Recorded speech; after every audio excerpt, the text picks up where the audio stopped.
fait, la vraie menace qu'on a, c'est pas le coronavirus, c'est ce dérèglement climatique.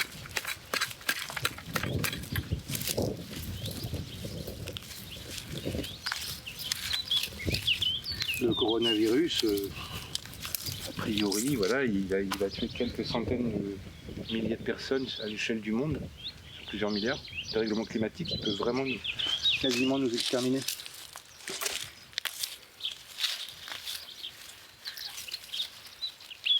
Ça peut vraiment rendre la Terre inhabitable pour notre espèce en très peu de temps.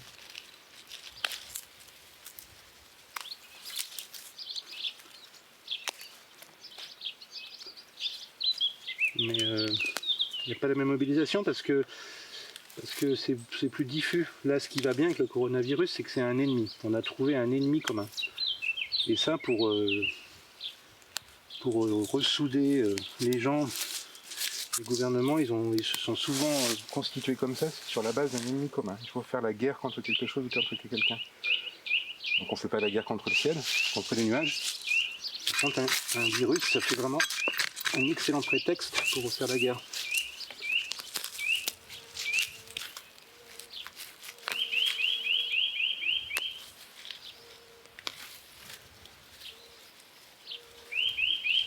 C'est un peu comme le jardin. Tu peux faire la guerre à ton jardin. C'est-à-dire que tu vas détruire toute vie, tu vas tout débarrasser, puis après tu vas mettre ce que tu veux. Alors qu'il y a une autre façon de faire, c'est de faire avec ce qu'il y a, de composer, et puis de s'arranger avec ce qu'il y a. C'est ce que je tente de faire. Donc je garde ce qui m'intéresse, j'enlève ce qui ne m'intéresse pas ou ce qui n'est pas utile. Je fais des choix, mais je fais avec ce que mon jardin me propose.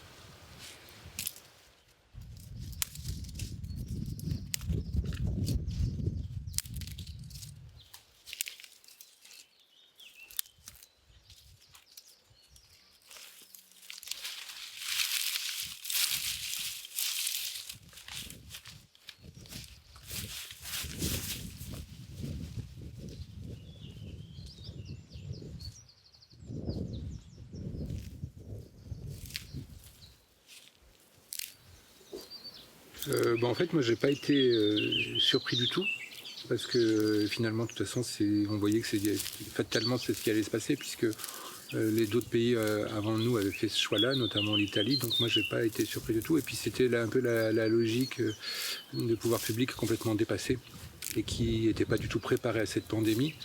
Alors il s'était préparé un peu trop tôt sans doute avec l'épisode H1N1 où on avait fait moult précautions pour rien, et là du coup ils ont dû se dire bah maintenant c'est plus la peine, et donc là on a bien vu qu'ils n'étaient pas prêts du tout. Donc c'est la solution un peu de secours, de se dire vu qu'on est dépassé par les événements et qu'on ne sait pas comment faire, eh ben on va tout bloquer, on laisse les gens chez eux, les gens sortent plus. Donc c'est un peu une réaction de panique, mais qui pour moi était tout à fait prévisible. Moi, je continue à travailler un petit peu comme d'habitude. Et à part que c'est plus difficile pour voir ses amis, pour voir les gens. Sinon, moi, mon travail, il est souvent avec les plantes, donc elles sont pas confinées. Elles sont là, elles poussent, et puis elles s'en foutent un petit peu de nos histoires. Et puis donc, j'ai un statut d'agriculteur, ce qui fait que, par exemple, moi, j'ai une attestation permanente, et quand je vais dans mon jardin ou quand je vais cueillir, je travaille. Et voilà, j'espère que l'économie ne va pas complètement s'écrouler et que j'aurai des clients dans quelques mois, parce que ces jours-ci, il n'y en a pas beaucoup. Et on voit que ça touche d'ailleurs surtout au monde du commerce, ce système de confinement et cette crise. Ça ne touche pas les choses liées à la nature.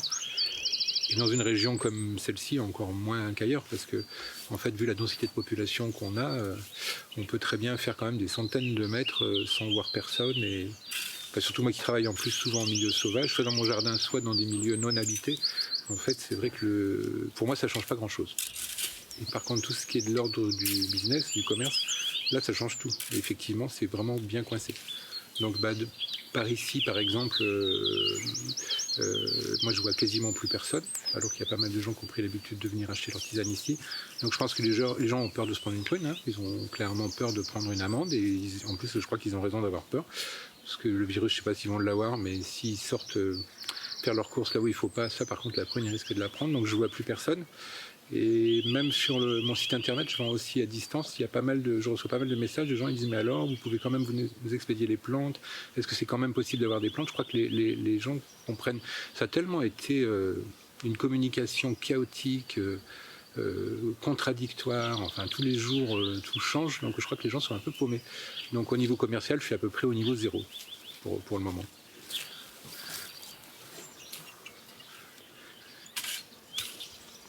Moi, ça n'a pas transformé ni ma manière de penser, ou ça n'a pas transformé grand-chose. Ça a conforté, plutôt, quelque chose. Je trouve qu'il y a vraiment l'intérêt de cette crise et de ce confinement, c'est que ça ralentit le temps. Moi, ça me fait moins bouger aussi. Je suis quelqu'un qui bouge beaucoup pour mon métier, donc là, je bouge moins. Donc ça redonne du temps pour penser, pour réfléchir. Ça fait un espace de respiration. Et donc on voit vraiment... On commence à se rendre compte plein de choses. Pourquoi d'un seul coup on a tout planté comme ça? Il y a, je crois, 300 000 suicides, il y a 2 700 000 morts de faim chaque année. On n'arrête pas l'économie mondiale pour ça, on ne change rien. Donc moi je me suis dit, mais pourquoi on fait tout ce cirque? C'est que ce virus, il met tout le monde d'accord. Et même, il met plus que ça, il menace directement les gens qui ont les manettes du pouvoir. En fait, on sait très bien qu'aujourd'hui, qui a plus de chances d'avoir une mauvaise expérience avec ce virus? C'est des hommes de plus de 50 ans qui sont éventuellement hyper tendus et qui ont des troubles cardiaques, voire un peu diabétiques. En gros, c'est toute la classe riche, toute la classe dominante, et c'est tous les gens qui sont au pouvoir aujourd'hui. On voit que, pour moi, c'est très intéressant parce que ça montre que des choses qui paraissaient impossibles de tout planter. De soi-disant, là, on parle plus de croissance maintenant, on parle à peine de dette. D'un seul coup, on veut aider les infirmiers, on veut aider tout le monde. C'est parce que pour une fois, les classes dominantes se retrouvent menacées. Et on voit qu'il y a des leviers de pouvoir. On nous disait toujours ça c'est pas possible, ça on peut pas, ça c'est pas imaginable, ça c'est impossible. On voit très bien que c'est possible. C'est vraiment des choix. Donc moi je trouve que ça redonne un petit peu d'espoir et de liberté de penser, quoi. Ça pour moi c'est positif, ça fait réfléchir. Mais parce que aussi je suis dans un environnement où il n'y a pas trop de stress et j'ai aussi les moyens de réfléchir. Je me rends bien compte que peut-être si j'étais coincé entre un étage où il y a 3 mômes qui doivent se défouler, qui courent toute la journée au-dessus de ma tête, un chien qui hurle la mort en bas et puis des flics dès que je sors de chez moi, peut-être je serais moins serein pour réfléchir. Mais pour moi ça a été donc profitable.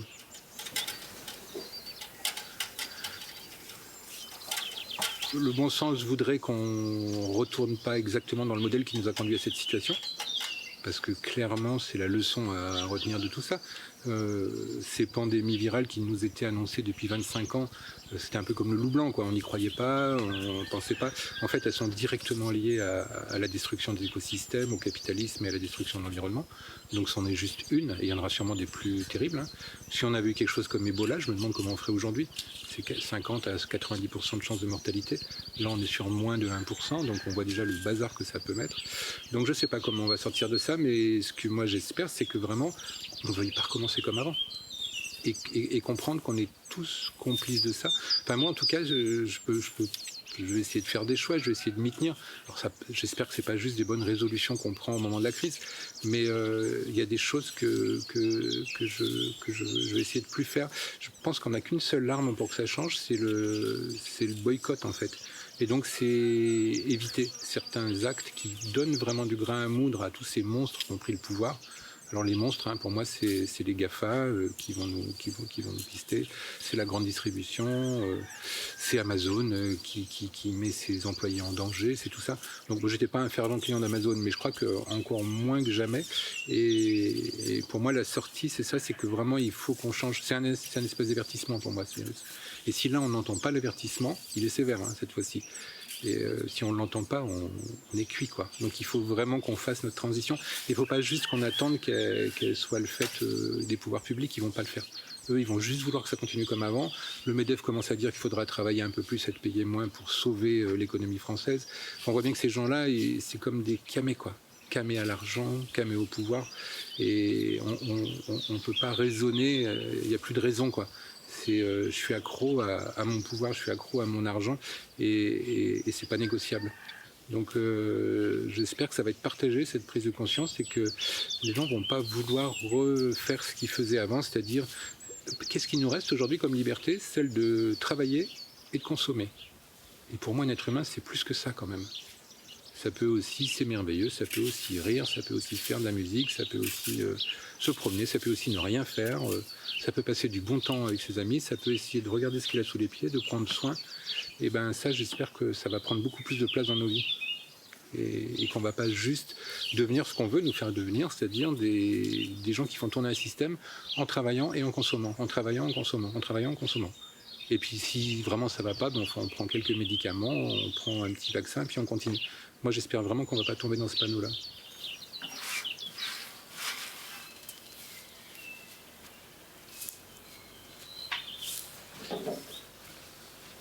C'est pour lutter contre la sécheresse.